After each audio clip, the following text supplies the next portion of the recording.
Okay, so today we're going to be upgrading the Mac Pro from a 4,1 to a 5,1 and installing High Sierra.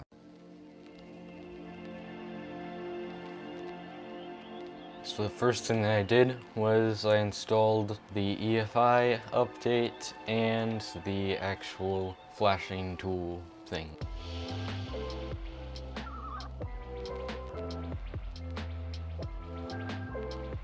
Then I installed the EFI update, flashed the BIOS, restarted the computer, and held down the button until I heard a loud noise.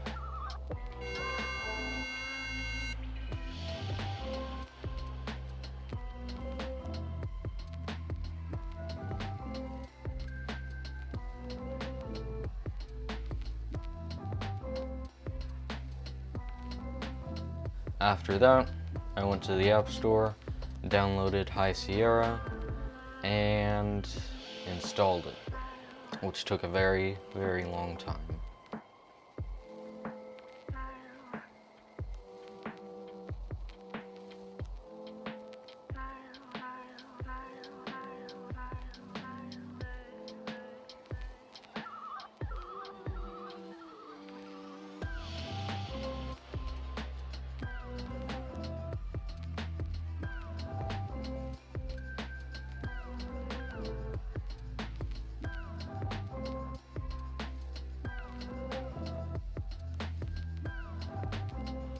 And after that, I had a 5,1 Mac Pro with High Sierra instead of a 4,1 Mac Pro with El Capitan.